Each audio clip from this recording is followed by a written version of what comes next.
Selamat datang kembali. Hari ini kita mau coba menyelami cara kita bikin keputusan kalau ada resikonya. Ini kan relevan banget ya di hidup kita sehari-hari. Mulai dari milik kerjaan sampai ya investasi receh sekalipun.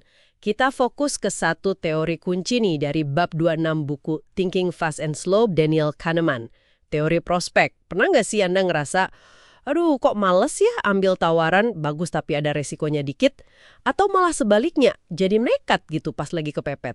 Nah, teori prospek ini nih yang coba jelasin kenapa kita seringnya tuh nggak kayak model rasional yang diasumsikan para ekonom. Kita coba bongkar bareng ya ide intinya. Iya, betul. Dan yang menarik, mungkin ya, ini soal gimana perasaan kita kalau kehilangan sesuatu itu seringkali jauh lebih kuat rasanya dibandingin kalau kita dapat sesuatu yang nilainya sama persis. Ini inti dari aversi kerugian, salah satu pilar penting teori prospek. Versi kerugian ya? Oke. Coba bayangin aja, seberapa sering ini ngaruh ke pilihan Anda tanpa sadar. Nah, sebelum ada teori prospek ini, kan ada teori ekonomi klasik ya, kayak teorinya Bernoulli soal utilitas. Idenya tuh kita nilai pilihan itu berdasarkan hasil akhir kekayaan kita, totalnya berapa. Jadi misalnya punya uang 11 juta itu harusnya ngasih rasa puas yang sama aja. Nggak peduli Anda mulainya dari 10 juta terus untung 1 juta, atau mulai dari 12 juta terus rugi 1 juta. Fokusnya di angka akhir. Iya sih kalau dipikir secara teori begitu. Tapi apa iya kita mikirnya gitu? Kayak kaku banget ya. Coba deh bayangin rasanya dapat 1 juta sama rasanya kehilangan 1 juta. Beda kan? Beda banget malah. Meskipun mungkin ya hasil akhirnya nanti sama. Kayaknya ada yang kurang pas deh sama model lama itu. Tepat sekali. Nah, disitulah kelemahannya. Model klasik itu gagal nangkep psikologi kita sebenarnya. Kita tuh ternyata nggak terlalu peduli sama level kekayaan absolutnya, tapi lebih ke perubahannya. Untung atau rugi? Relatif terhadap apa? Ya, terhadap titik acuan kita sekarang, posisi kita saat ini. Nah, disinilah teori Prospek yang dikembangin Kahneman-Sabat-Tversky masuk. Ini model deskriptif. Deskriptif, maksudnya gimana tuh? Maksudnya, teori ini nggak ngasih tahu gimana seharusnya kita milih yang paling benar gitu. Tapi ngejelasin gimana kita sebenarnya bikin keputusan kalau ada risiko. Lengkap dengan bias-bias kita yang ya kadang sistematis. Oke, jadi lebih ke menjelaskan apa yang terjadi ya, bukan ngasih resep. Menarik. Terus, dari bab 26 itu, apa aja konsep kuncinya? Ada 3 yang penting banget. Pertama, ya titik acuan tadi. Semua pilihan itu kita lihat sebagai untung atau rugi dibandingin posisi kita sekarang. Oke, titik acuan. Dicatat. Yang kedua? Kedua, sensitivitas menurun.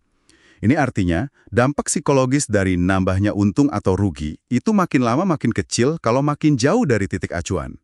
Misalnya gini, beda antara untung 1 juta sama 2 juta itu rasanya lebih gede daripada beda untung 11 juta sama 12 juta.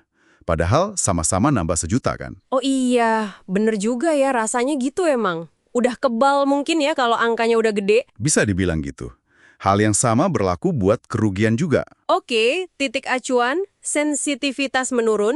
Yang ketiga. Nah, ini dia yang paling nendang efeknya. Aversi kerugian. Rasa sakit karena kehilangan, misalnya 100.000, itu terasa jauh lebih kuat. Seringkali dibilang bisa 2 kali lipat lebih kuat daripada rasa senang pas kita dapat 100.000. Wah, 2 kali lipat, serius. Pantesan ya kalau kehilangan dompet rasanya nyesek banget. Iya, matanya, aversi kerugian ini sering disebut sebagai pilar utama teori ini. Dampaknya luar biasa. Secara visual nih, teori prospek itu digambarin pakai fungsi nilai yang bentuknya kayak huruf S. Huruf S. Gimana tuh maksudnya? Jadi, di area keuntungan, kurvanya itu cekung, agak mendatar gitu. Ini nunjukin kita cenderung menghindari risiko, main aman lah kalau ngejar untung. Jadi risk averse. Oke, di area untung kita main aman. Terus kalau rugi? Nah, sebaliknya, di area kerugian, kurvanya itu cembung, terus agak mendatar juga setelahnya. Ini artinya kita cenderung jadi pencari risiko atau risk seeking buat menghindari kerugian. Dan yang paling kelihatan jelas, lekukan kurva di area rugi itu jauh lebih curam dibanding di area untung. Ini visualisasi dari aversi kerugian tadi. Sakitnya rugi itu lebih dahsyat. Wah, oke. Jadi bentuk S itu nunjukin semuanya ya, sensitivitas menurun sama aversi kerugiannya juga kelihatan. Kalau gitu, ini bisa jelasin perilaku kita yang kadang aneh dong ya. Misalnya kenapa kita sering lebih milih dapat 5 juta pasti daripada coba peruntungan 50% dapat 10 juta. Betul, karena sensitivitas menurun tadi, tambahan 5 juta dari 5 juta ke 10 juta itu rasanya kurang nampol. Dibandingin risiko 50% nggak dapat apa-apa. Makanya kita jadi aversi risiko. Mending yang pasti-pasti aja. Masuk akal. Terus gimana kalau situasinya rugi? Kenapa kita kadang malah milih peluang 50% rugi 10 juta daripada pasti rugi 5 juta? Ini kan aneh, malah milih potensi rugi lebih besar? Nah, ini juga karena kombinasi tadi. Kerugian 5 juta pertama itu rasanya sakit banget kan? Aversi kerugian. Sementara tambahan potensi rugi 5 juta lagi, dari minus 5 ke minus 10, itu nggak terasa 2 kali lebih sakit. Karena sensitivitas menurun di area kerugian. Ditambah lagi, kita tuh benci banget sama yang namanya kerugian pasti. Rasanya nggak enak banget. Jadi kita terdorong jadi pencari resiko, gambling gitu, demi mencoba menghindari kerugian sama sekali. Oh gitu ya. Jadi pas untung kita main aman, pas rugi kita malah jadi nekat. Oke. Ini berarti bisa juga ngejelasin kenapa kita suka sayang sama barang yang udah kita punya, yang disebut endowment effect itu. Atau kenapa investor suka nahan saham rugi lama-lama. Sangat mungkin, itu semua bisa dilihat sebagai manifestasi dari aversi kerugian dan titik acuan kita. Kita menilai barang atau saham itu dari posisi udah punya, jadi ngejualnya terasa kayak kerugian. Padahal kalau belum punya, mungkin kita nggak akan beli di harga segitu ya. Bisa jadi. Jadi intinya, kita nilai pilihan bukan berdasarkan hasil akhir absolutnya, tapi berdasarkan potensi untung dan rugi dari posisi kita sekarang, dari titik acuan kita. Dan rasa takut kehilangan itu seringkali jadi faktor dominan ya, lebih kuat dari harapan dapat untung. Betul. Sikap kita terhadap risiko itu sangat tergantung sama framing atau bingkainya.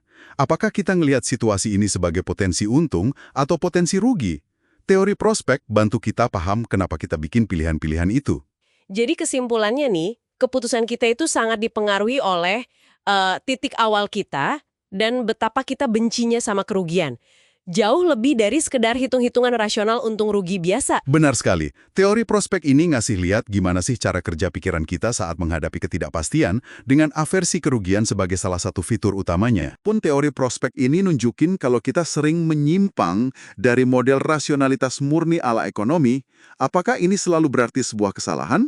Atau jangan-jangan ini emang cara manusiawi kita aja yang sangat mendasar buat ngadepin dunia yang nggak pasti dan penuh potensi rasa sakit?